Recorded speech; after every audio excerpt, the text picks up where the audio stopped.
Apologies to Mendiola. It doesn't have the arrowhead, but it is Chiefs red. And that was quite the performance. Here's my takeaway from the game last night. Adjustments matter.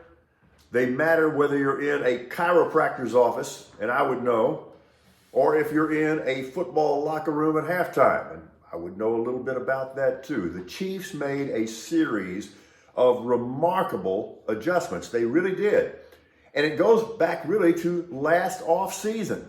Then it proceeds through the season, into the postseason, and then into the Super Bowl last night in Glendale. That big adjustment, think about what they did in the offseason when they traded away Tyreek Hill and completely transformed their offense from a quick strike attack to a ball control monolith. And it worked, and it's not easy to make that transition. The only thing that didn't change was the offensive results with Andy Reid at the controls and right now the world's greatest active quarterback in Patrick Mahomes. Unbelievable. And the Chiefs become only the second team in Super Bowl history to win the Super Bowl after erasing a double-digit halftime deficit.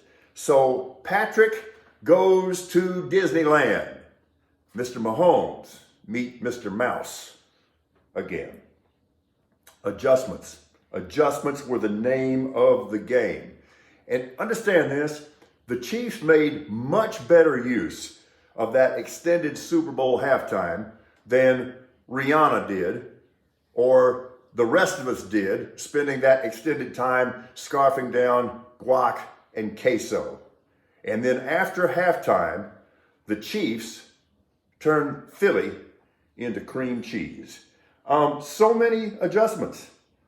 For the most of the year, the Chiefs' special teams, they weren't even average. They were bad. But look what happened in the postseason. In both the AFC Championship game and the Super Bowl, they had big punt returns that ultimately set up their victories.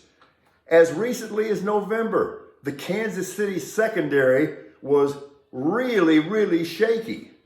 And then all those rookies, they outgrew their rookiness. And look what happened. The Chiefs' running game, it was just meh until that rookie seventh rounder from Rutgers turned it into marvelous when it needed to be. Bingo Pacheco. Chiefs' postseason offense had to adjust to Mahomes' loss of mobility after he got hurt against the Jags. He's playing on that high ankle sprain.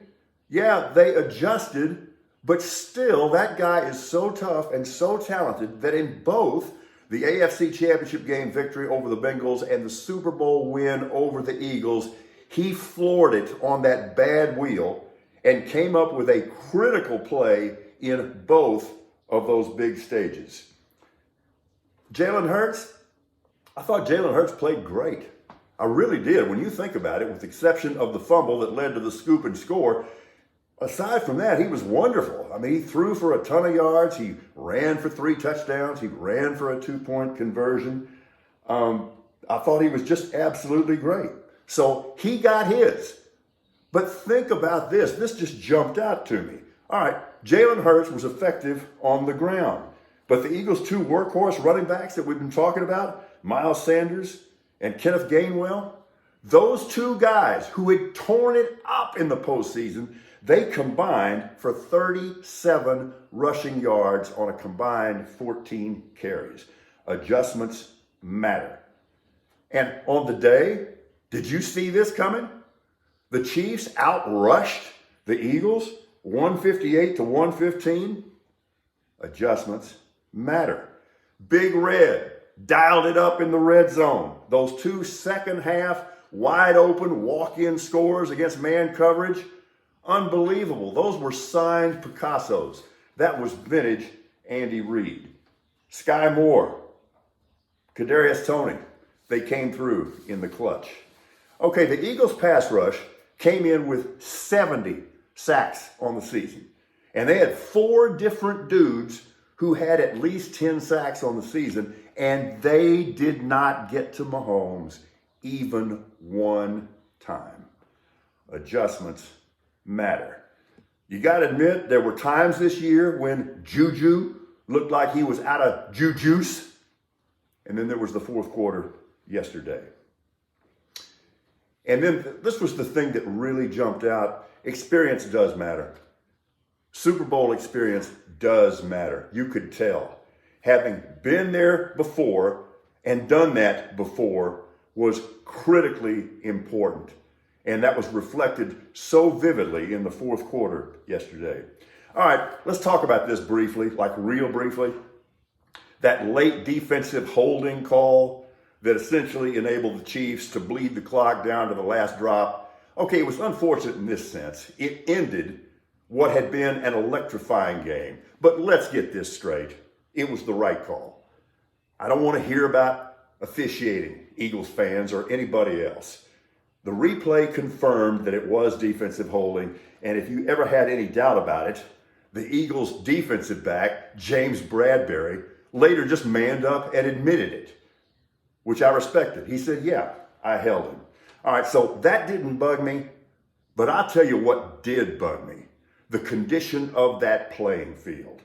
That was a travesty, and it just takes away so much from the game when you can't see the world's best football players doing what they do because they can't stand up. And let's not act like this is unusual. This happens every single time we play a Super Bowl on a grass playing field. The NFL, they come in there and they paint that field up like a dance hall floozy because they want it to look good on television, but it detracts from the game so much, and it was evident in a lot of areas. I give the Chiefs all the credit in the world for protecting Mahomes, but that pass rush of the Eagles, they're not being able to get out of the starting blocks, had something to do with that. So that bugs me. But here's what really bugs me. The NFL season is over. It'll be August before you know it. Chiefs, you are the Super Chiefs. Congratulations. Mendiola, best to you. It's been a hell of a season. Let's do it again because we're radically rational.